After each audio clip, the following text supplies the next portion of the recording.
Hi guys, this is Ranjit, and in this video we'll be doing the full review for the Samsung Galaxy Z Fold 3. And guys, if you recall, I've been actually using the Galaxy Fold 2 as my primary smartphone. So I want to really test this Fold 3 before I posted my full review. And now I have used it for almost 20 days. So I'll divide the review between pros and cons, and I'll share you my experience as an existing Fold 2 user also. So I'll just keep this to the side and we'll keep this box. And guys, many of you have told not to use paper for my review and stuff, so I'm just using this tablet. So I've noted down the notes, so we'll have a look at that.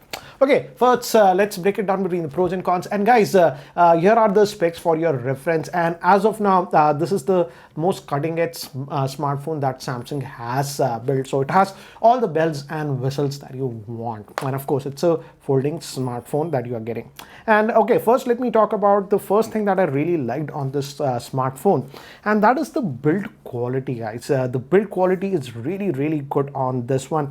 And this outer chassis is always aluminum. Even on this Fold 2 it was that, but Samsung now says that this is even stronger. It is something, what is that, armor aluminum or whatever they like to call it. So they say it's a lot more sturdy. And the good thing is that now this front glass as well as the back glass is Gorilla Victus. That's the strongest glass. So in terms of build quality, it also actually feels very solid. If you get a chance to check out this device in a store or a demo, just open it up and have a look. You'll be like impressed with the build quality of the smartphone. And I have to say, hinge, which is a very important part of a foldable smartphone. I always praise the hinge of the Fold 2. It was a huge improvement from the Fold 1. But Samsung has managed to make this hinge even slightly better than the Fold 2. So I would say it does a great job. So in terms of build quality, I have nothing. And many of you might be thinking, what about the inner screen? This is my Fold 2, guys. Been using it for almost a year now. And again, as you can see, the inner screen, I actually don't have any problem. One thing that I like on this new Fold 3 compared to the Fold 2 is that now this outer screen, this is that 6.2 inch screen, this is also 120 hertz. That was actually just 60 hertz, and now whenever I compare it and use it, I feel this is slightly sluggish. Once you get used to that 120 hertz, it's a much better experience. So this is also 120 hertz, and the inner screen is also actually 120 hertz. So I really appreciate that. Okay, let me just check mark what I have done. Okay, next thing is, and this is a small thing that I have noticed, and if you have the Fold 2 or any other, you will notice it. Again, both are foldable screens, and like that, no issues regarding that. In fact, the screen size is almost the same if you notice. But this there is always a, what you can say, a protective screen that is pre-applied. Even on the Fold 2 that was pre-applied. But when I move my finger on this one, this feels very sticky, like a rubbery feel. Here, the protective screen that they have put is very different. It actually feels that you are gliding over glass, so don't get that sticky experience. And I never felt like removing this one. Here I always felt like removing the screen. I didn't do that. Many others have done it, but this, I would say, they have done an incredible job in terms of the screen feel that you get. And Samsung says, according to Samsung's guys, I can't test it, they say that this is almost 80% more durable compared to the Fold 2. So I like the coating what they have given. And another thing is that if you notice, compared to the Fold 2, the Fold 2, we have this punch hole kind of a notch for the inner screen. Here it's basically what I say, the camera is hidden behind the display, but because of that, it's just a 4 megapixel. So in a day-to-day usage, I do not notice that. But yes, on what you say, plain white background or a dark background, it's slightly visible. But when you're just using the phone and watching videos or something, I prefer this because this gives a full, more immersive experience. Okay, now let's move to the next thing. And this is a small thing that I always wanted, and I missed that on the Fold 2. The Fold 2, if you recall, guys, this has actually one physical nano SIM and the other SIM was an eSIM.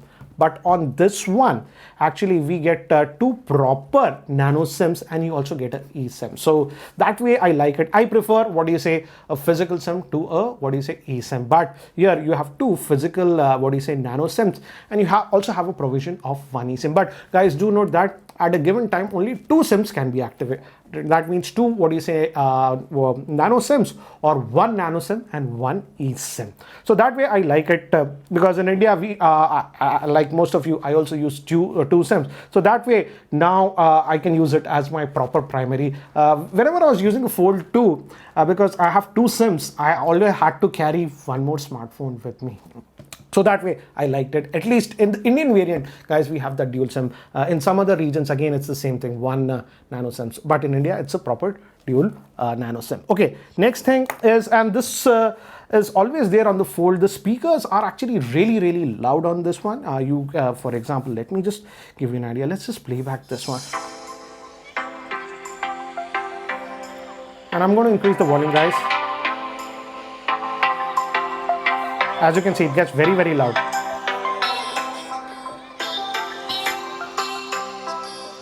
One of the loudest in terms of smartphone speaker setup, guys, and it's so loud, and you also get that stereo separation is so good that you don't feel like missing you have to put a Bluetooth speaker or something. In fact, for most of the times, I just keep the volume levels like this, and it's more than enough on this one. So the speakers are really good, and still that continues, I would say, very good speakers. And apart from that, you can also enable the Dolby Atmos and all those effects and further customize it if you want. Again, as I've told you, this one has all the bells and whistles that you want. Samsung has put everything on this smartphone.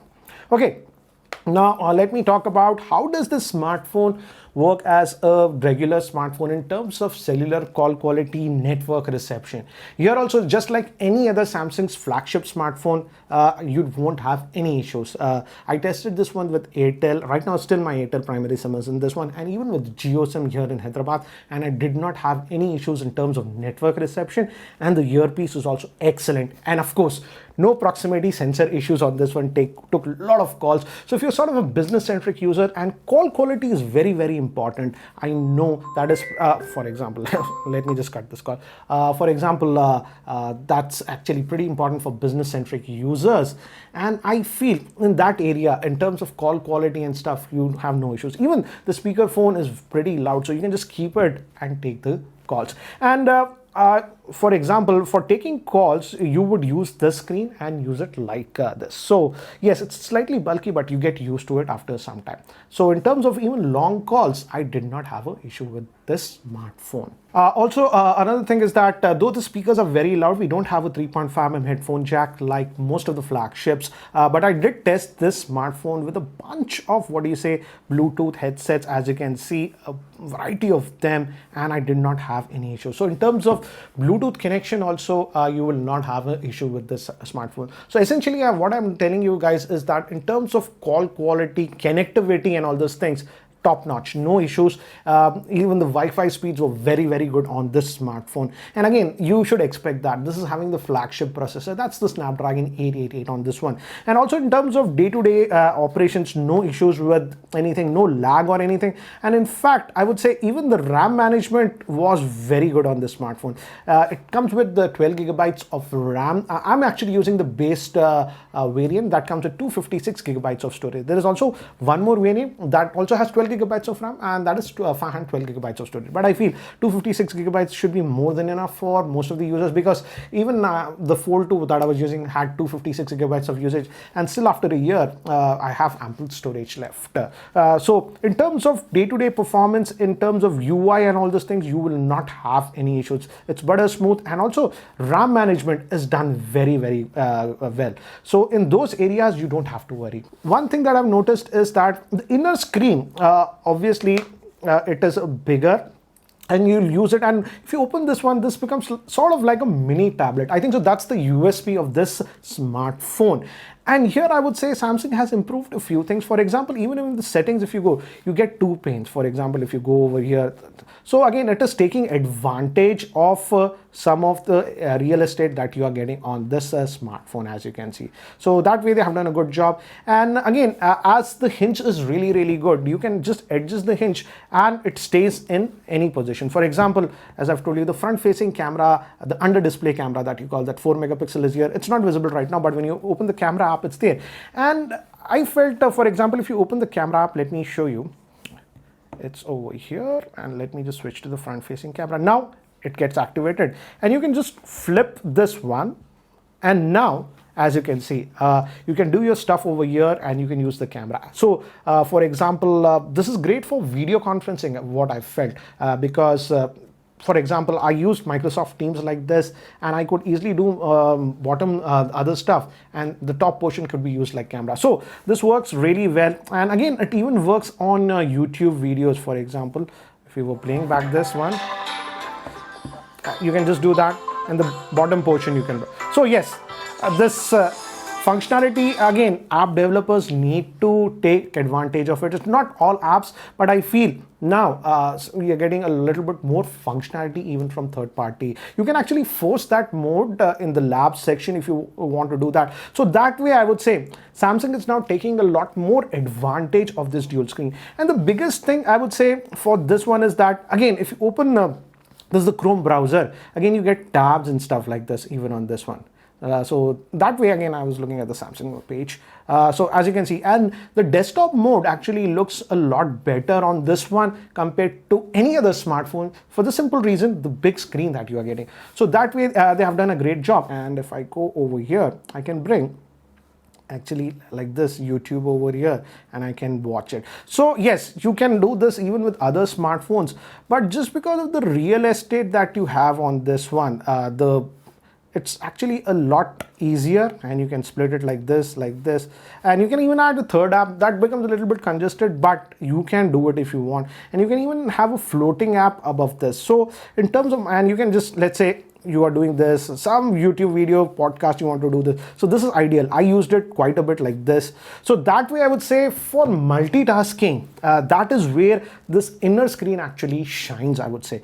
And I did watch actually a lot of videos also on this one, Netflix, of course, YouTube and stuff. In fact, in the past 20 days, I generally use this tablet for media consumption. This is basically, I use it for, what do you say, watching videos, etc. at night, and Netflix. But from 20 days, as I was using this one quite a bit, as I hardly use the tablet. So that's what I say. This is sort of like a mini tablet. And in fact, I would say when you open this up like this, in terms of ergonomics, let me just go back here. This is actually, if you open it like this, you'll be using it two hands. It simply does not feel that heavy. I felt very comfortable using it like this. So that's regarding the functionality and multitasking. I would say the multitasking is something that just takes it to the next level. And also in terms of software updates, I like that. And this is not specific to this Samsung smartphone. Most of the new Samsung flagship smartphones will be getting 3 years of Android security and Android updates, and 4 years of Android security updates. So that way also you're sort of covered with this one. Next thing that I feel was the biggest achievement with this Fold 3 and even the Flip 3 is this is now IPX8. What does that IPX8 means? That means this is now water resistant. It's not just splash proof, but water resistant. And I did accidentally, past 3-4 days, it was raining like crazy in Hyderabad. I got stuck in the rain, and I took some calls like this. This got a little bit drenched, but nothing happened to the device. So now it is actually life proof, I would say. That was not the case with the Fold 2. Whenever I was using the Fold 2, I never actually used it in the bathroom. With almost every other phone, I just morning, I use my phones in the bathroom, open the podcast, or just open a video while I'm shaving and stuff. That I used to never do with the Fold 2. But now with this one, I can use that. And hats off to Samsung, because I did not expect, nor Samsung nor anyone, to make a foldable smartphone water resistant. It's not splash proof, guys, it's water resistant. And according to Samsung, you can dip the smartphone in water, fresh water of course, for 30 minutes and it will survive. So that is a big achievement. But again, guys, it's not dust proof, water resistant. But I feel that's the biggest achievement, because I never thought that this thing would be possible. So that way, I would say Samsung with every generation of Fold is making huge leaps in terms of improvements, which we are generally just not seeing in the regular smartphone era. So I'm actually pretty curious what the next Fold series will bring. Again, this is something that I did not expect. this new Fold 3 is actually supporting the S Pen. Actually, I did, and you don't get the S Pen with this. You have to buy it separately. So I didn't have that. So I asked Samsung India to send me the S Pen. So they sent me this fancy case, which actually has this new S Pen. But there is a trick. I actually don't like using cases. If you know, you can actually slide this away, and the S Pen just comes out. So yeah, this is the S Pen, and now you have the S Pen functionality. And as you can see, you have this stuff, create notes and stuff. You can write notes. I can write it. This is a test, and it actually feels very natural. I thought it would be laggy or something like that. That's not the case. So hats off. It just feels like a normal S Pen and stuff, and you also have a button over here. You can remove it. So you have that S Pen functionality. You can do all that live message, all this stuff that if you are a note user, you know all this. For example, I actually use screen write a little bit at times. For example, let's say this is some article that I like. I want to just note. You can just take this. I just highlight it and I just save it. So yes, you have the S Pen functionality with this one, and this works. But the only thing is that you don't have a slot to keep the S Pen inside, and you have to use and keep it separately. And S Pen, as I've told you guys, it's a separate accessory. But I'm surprised that the S Pen functionality is there and it works. So if you are a person who uses the S Pen, yes, you have that S Pen functionality, just like the S21 Ultra had it. But again, this is a separate accessory that you have. I'm not a huge S Pen user, guys. I just use it sometimes to just jot down notes and some signed PDF documents. That's very easy. But again, I know some people who really like the S Pen. So yes, you do have that S Pen functionality with this Fold 3. This is also something that I did not expect that they'll bring. It has a 4400 milliamp hour battery on this one, and even the outer screen is now, what do you say, 120 hertz. Earlier this was 60 hertz. So I was also a little bit skeptical about how will be the battery life, but I'm happy to say the battery life is very similar to the Fold 2, and I think so because of the LPTO screen that they're using. Yes, it's 120 hertz, but this can for example, right now we are doing nothing. It can lower down the refresh rate drastically. That way, I think so it can get better battery life. But let me actually show you the actual screenshots that I've taken in terms of battery life. So here are some of the screenshots. For example, again, guys, let me actually show you this one thing first. Let me be very clear. I did all my testing with this always on and keeping this screen also at 120 hertz. That's this one, and even the internal screen at 120 hertz. So that is something that I am actually doing, guys. I did not use it on 60 hertz or disable the always on screen. If you do that, you might get slightly better battery life. I would say anywhere about 30 minutes to about 45 minutes extra SOT that you can. And let me just disable it, guys.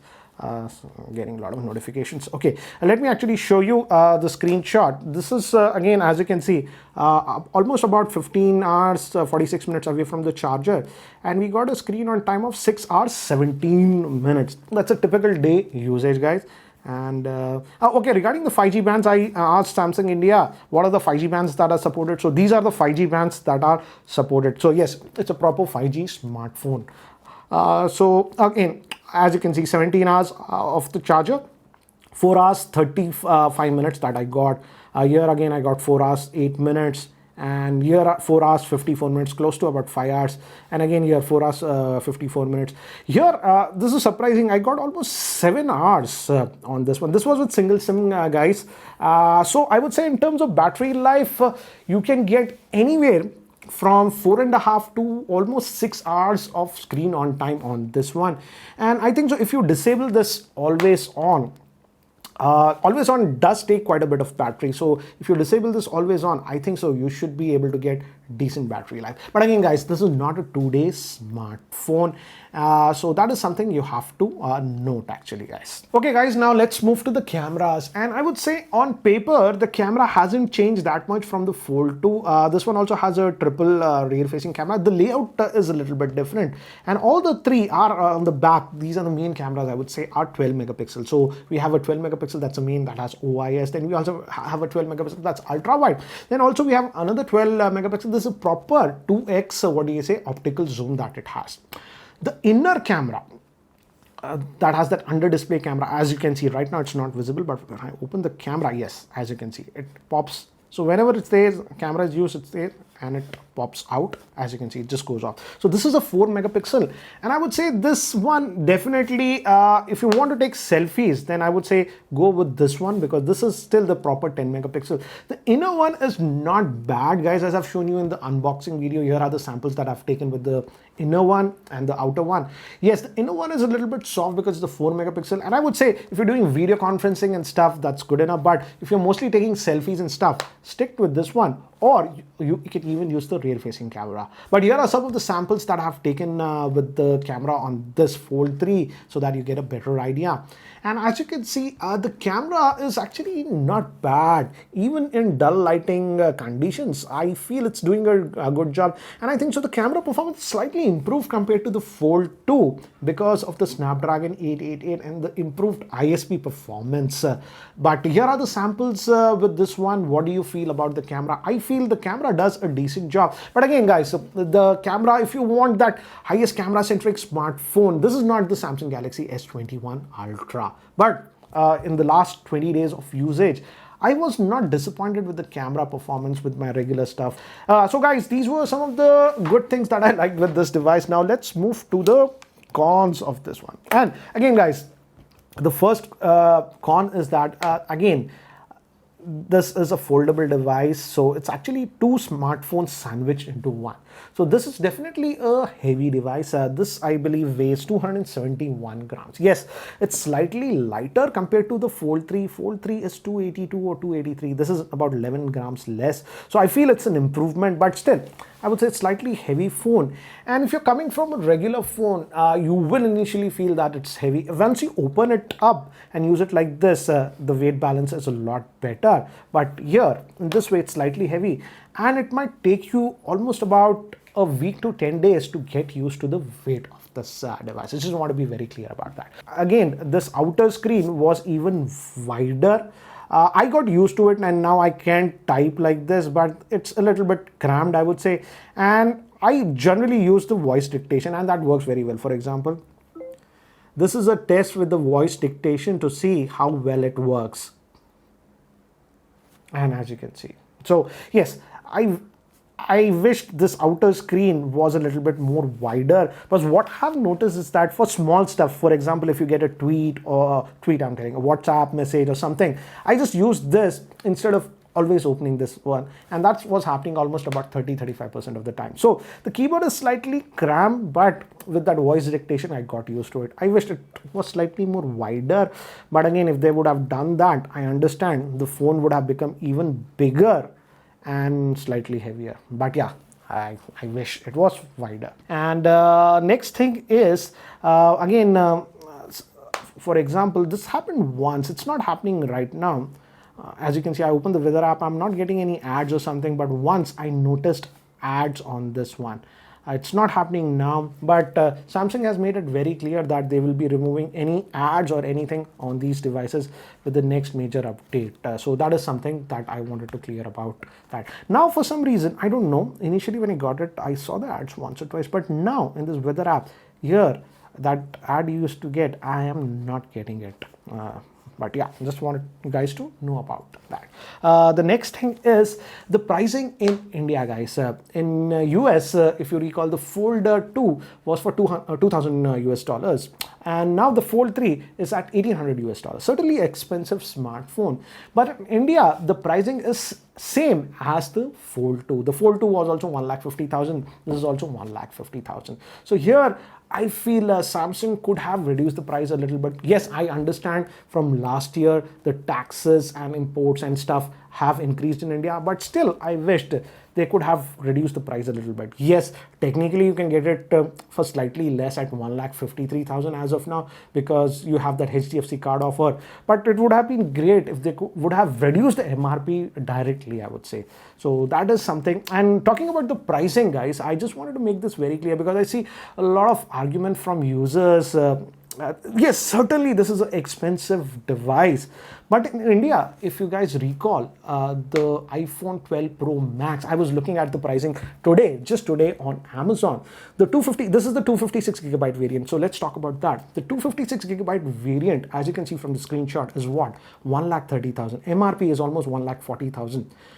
And that's just a normal phone, not a foldable phone. In fact, the iPhones don't even have 120 hertz screen refresh rate. Forget about the folding and other stuff. And if you even look at the 512 gigabyte variant of the iPhone 12 Pro Max, that's what, 1,59,000. Even more expensive than the 512 gigabyte variant of the Fold 3. I think that this one is 1,57,000. So yes, don't get me wrong, it's an expensive smartphone. This is sort of in the luxury segment that we are going with the smartphones. But don't tell me that's the most expensive smartphone. When I know a lot of users are paying for the iPhone 12 Pro Max, this sort of pricing. And what is it? It's just a normal phone. The screen is also just 60 hertz.